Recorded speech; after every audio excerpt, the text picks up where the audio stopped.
Alright, I was supposed to make this a long time ago but I forgot, so now here we are. Welcome to Aster's Thoughts on all the character stories, where I'm going to be talking about all of the 5-star story quests, or at least the ones I've played and grading them from 1 to 10. Disclaimer, these are just personal opinions and I haven't played all the story quests because I'm stockpiling Primo Gems. And also, we're only doing the 5 stars because the 4-star story quests like Xingqiu and Amber's deserve another video altogether. Also, just because I don't like a story quest doesn't mean that I don't like the character themselves. Genshin's story is meant to grow a character and is meant to be played over the course of several years. Also, I'm a hypocrite in like half of this, so Alberto. Hot take, I like his event quests better. Don't get me wrong, I love Alberto's story quests, but when you compare the amount of character development you see in the event quests versus the story quests, it just feels so weird to see how barren it is. Someone on this list is also gonna have this criticism, by the way. But as for my personal opinion on his story quest, I don't actually think it's that bad. Kind of meh, given that it feels less like Alberto's story quest and more like getting to know the traveler. We go through Alberto's thought process and how he does his observations and his experiments, but the way that they word the story quest can be super daunting if you're not used to all the scientific jargon and deep speech he uses. Honestly, it really does feel like lore dump for the traveler and less about Alberto. We get to hang out with Alberto all over Dragonspine, and honestly, I think it's a plus that we focus more on the important characters than some mysterious NPC that we'll just never give a crap about in the future. Honestly, it's just a traveler and Alberto having some quality time story quest. There's not much Alberto in it, and it's just more of an introductory quest to the much cooler event quests. But it does its job. An honest 7 out of 10 for me. The amount of lore in it is great though, and the lingering dialogue in the end really opens up a can of worms. Arataki Ito. I really like Ito's story quest. The story is simple and it doesn't take itself too seriously. You get the beetle fight in the middle, and the overall tone of it just really fits Ito's good-hearted but somewhat messy personality. I think his story quest, while having the blue Oni in the end, doesn't take away from Ito as being the main character, which I really like. Also, Ito's voice actor in English is just so stellar, and this story quest just feels nice. Less serious than most of the other ones here, but hey, it's Ito's story quest. Another thing I like about this story quest is, given how Ito is just a simple Oni who's just happy to be here, we don't have those long, over-bloated dialogue that takes forever to finish. Ito's just a straight-to-the-point character, and I really appreciate the dialogue writing they have for this quest, so it's a solid 9 out of 10 for me. Diluc. Here's the thing. I don't actually remember much about this story quest except for the last part. Diluc's story quest doesn't really open anything from the manga, but instead focuses on the Dark Knight hero of Mondstadt, and how Diluc dodges around people making that connection. Actually, given how Diluc is a quieter character than most, I'm actually pleasantly surprised they went for a plotline that's less about his past or Kaya, given that his story is so closely knit with the Fatui and his father. Instead, we're here going incognito and trying to dodge Huffman making this connection. I personally don't mind, and I enjoy seeing Diluc in action. I think it's pretty cool. Less talking and more on-field beating up and good old classic Abyss Mage torture. Getting an 8 out of 10 from me. Yula. Yula's story quest feels weird to me because I really like Yula as a character. I love her character stories, but I'm kind of on the fence for her story quest.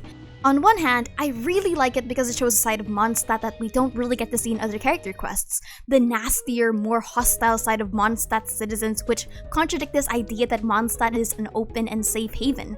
We also see Yula's deeper defense mechanisms that reflect in other story quests like 2.3.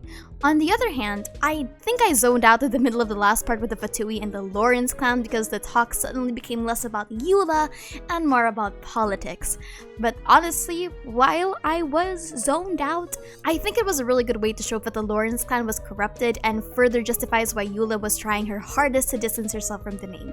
So overall, we learn about Yula, how she's treated, and why she acts the way she does. Overall, a solid story for me. 8 out of 10. Ganyu. This one is going to have the hottest take, no lie, but Ganyu's story quest just feels like the longest story quest for me. At least mentally. There was just so many things that happened in this story quest that it absolutely ate me alive the first time I played this. There was a section with Cloud Retainer, then with Xiao, then with the tax evasion, then with the Fatui Berry guy, and then we get food to eat, somewhere. I think it's pretty symbolic given that Ganyu is a character that has to whiplash between her Adepti and her human status, but playing through it can feel really tedious. Plus it was talking about taxes and tax evasion, real life gross stuff. I don't particularly like or dislike this one, so I'm giving it a 7 out of 10. Hu Tao. NPC galore is the first thing that came to my mind while writing this. I don't remember who the NPCs are, but I'm talking about the ghosts. Honestly, there wasn't a lot of Hu Tao here, but we just go through how she does her work and her insights about death and the afterlife. There wasn't much character development for Hu Tao here and just reestablishes what's already said in her character stories.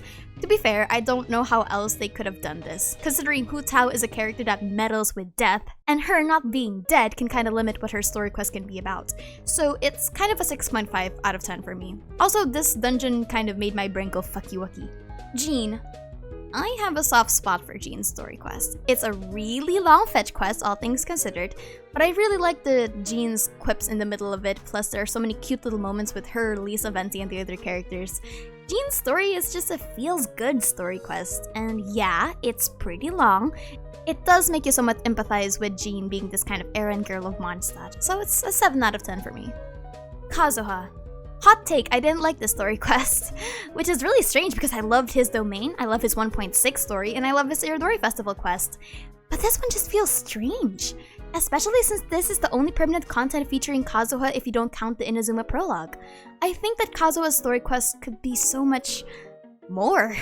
Kind of like Alberto. I think because this was put between all of the things that we already know about Kazuha, because we've seen Kazuha go through so much from the past events and the past Archon quest, Kazuha's character story should have been about him and not some sentient sword. I also personally have some criticisms with how they dealt with the quote-unquote mystery of who's attacking the Traveler and the first part of the story quest. And then the sudden therapy session with the cursed sword really made me chuckle on stream. Plus, I think the dialogue writing could use a lot of work. It really tried to build this mystery, but then had a scene where Kazuha explained everything about the situation and spoon-fed to the audience what's happening. Like, come on Miho, you're not that stupid. Given that while Kazuha is a flowery and poetic character, there are moments in 1.6 and 2.3 where he's had shorter sentences and is very straight to the point. I genuinely think this story quest kind of took itself too seriously, but you have no idea how much I started laughing when Kazuha started psychoanalyzing the funky sword, like some kind of mom character. A 5 out of 10 for me. Kamisato Ayaka. I like this one. It was pretty chill and a really good way to know more about Ayaka. It was positioned in a time where we needed to learn more about Inazuma and how the nation works. And honestly, I just like it. It was a very needed calm before the storm kind of story quest that Inazuma's Archon quest needed. Plus, it incentivized the Traveler to enjoy Inazuma more. I really like how Ayaka's character was expanded through her interacting with the festival and just the little moments she shared with the Traveler. It's pretty tame lore-wise compared to everything else on this list, but at the same time, it's just Ayaka and the Traveler enjoying themselves before the reality of the Vision Hunt decree starts setting in. 8 out of 10. Kamisato Ayato. I'm on the fence for this one. Ayato's story quest is very political, so I can see a lot of people not liking this because it focuses on the Tri-Commission. I personally have no qualms about it given that we're learning more about Inazuma's political state, but I can definitely see this as not being everyone's cup of tea, and kind of forgettable in my opinion. As for anything else, I don't really care about it. I actually really like Kujo Kamachi as a character, and I actually found that I liked him more than Ayato here. Ayato is kind of just a side watcher, and that's always been his character. He doesn't involve himself in the front lines and just observes, so this kind of passive role he takes in this story quest is very aligned with his character. A 7 out of 10 for me. Klee. Klee's story quest is just feels happy kind of story. I don't remember it much, truth be told, but I remember the first time that I played it and I just liked Klee. No questions asked. The story quest for me though feels like when a child goes through their imaginary stuff and it feels like a mini adventure. No heavy lore needed, just Klee moments and just her looking for her things. A solid 6.5 out of 10. Mona. I actually really like Mona's story quest. Well, partially because we get to see a lot of Mona's questionable aspects. We got a lot of history from her side and the story of her master and Alice, which ties in super well with Klee. Mona's story quest might not be overtly lore massive, but it does her character justice by making her front and center. Plus, I just really like Mona's reactions. A solid 8 out of 10 for me. Raiden Shogun Part 1 and Part 2. Part of Raiden's story quest just feels like a hangout. but a needed hangout given how reclusive she was for the past year. Kind of like Ayaka's story. Actually, again, I really like Katmuji as a character, so I ain't complaining. But as an A story quest, it's really just about her experiencing the deeper wonders of Inazuma. A 7 out of 10, but the true beauty is in the second part. This one is just an amazing story quest. It really cements A's character development and plays on the last story of her character profile. We also get so much Inazuma lore from it in the Cataclysm, plus the boss battle in the end was great. This one is just a solid 9.5 out of 10 for me. Sangonomiya Kokomi. I know a lot of people didn't like Kokomi's story quest because it didn't really show Kokomi's strategical tactics. I think when they showed it, it showed less of Kokomi's capacity as a general and more of how slightly incompetent and exhausted she was as a leader, which, in my opinion, I don't think they should have. Kokomi didn't really do much to thwart the plans of the Fatui, and it was a really background thing for what the Resistance did to the Delusions Factory, so I'm not even quite sure if they did anything massive on screen. So this story quest could have remedied that fact, but it didn't. It just gave us more context into Kokomi as a flawed character. Problem is that I don't think Kokomi earned that praise that the characters are making about her being this really strong and powerful strategical game changer of the Resistance. So it was kind of weird that they made the story quest about Kokomi's flaws without really giving her tactical strategies a chance to shine. Overall, as a story quest, I consider it as a meh. I like Kokomi and all, but for me, it's a 6.5 out of 10. Tartalia. No further questions asked or things I need to talk about. Tuser is precious. I know I didn't like the other NPCs in the other story quest and I rated them pretty low, but I really like Tuser. Also, I just like how the story quest is pretty chill considering how Tartalia's main story is the Archon quest. This is more of Ajax's story, you know? I rate it 8 out of 10. Plus that little speech in the end where the Traveler was kind of threatening to just end Ajax, but Ajax was like, no balls, was really funny to me. Venti. Really hot take. The only reason people like this story quest is because of the ending cutscene. The ending cutscene is the only reason people remember or think so highly of this story quest. Nobody here sat for Stanley, nobody here sat through that one guy that swindled Venti, and nobody here is for the imaginary friend. We all think this is a good story quest because of the cutscene in the end. Venti's antics are always fun to watch though, and I know that Stanley's story is basically a parallel to Venti's, but the fact that we had this spotlight on an NPC rather than the Archon is kinda fucky-wucky to me. 6 out of 10 for the story quest itself, but 10 out of 10 for the ending cutscene. Thanks. Xiao. I didn't like this story quest. I didn't particularly feel Xiao's presence in this story quest, and we didn't really get much character development from him.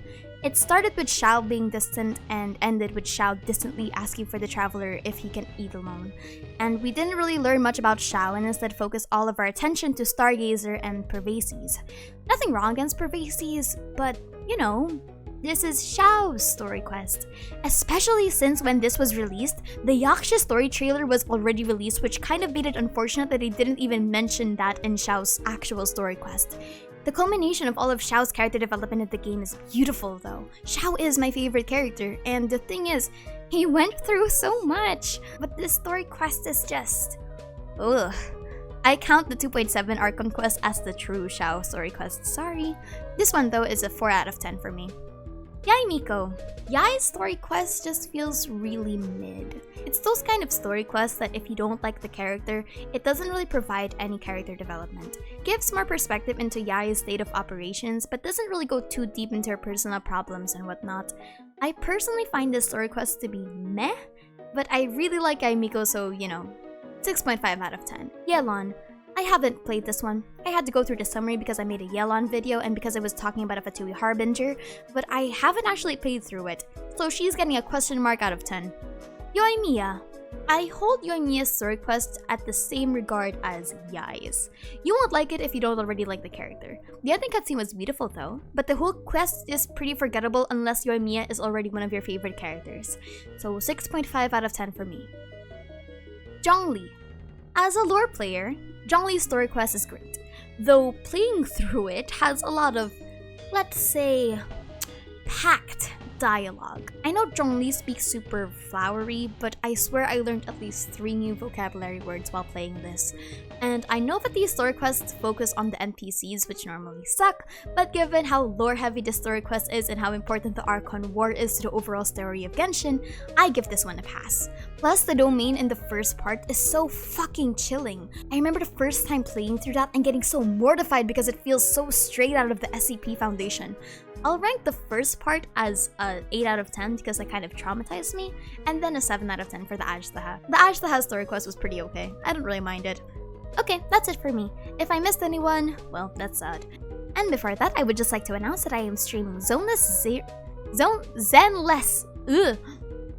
Zone 0 tomorrow at August 5, 10 AM GMT +8.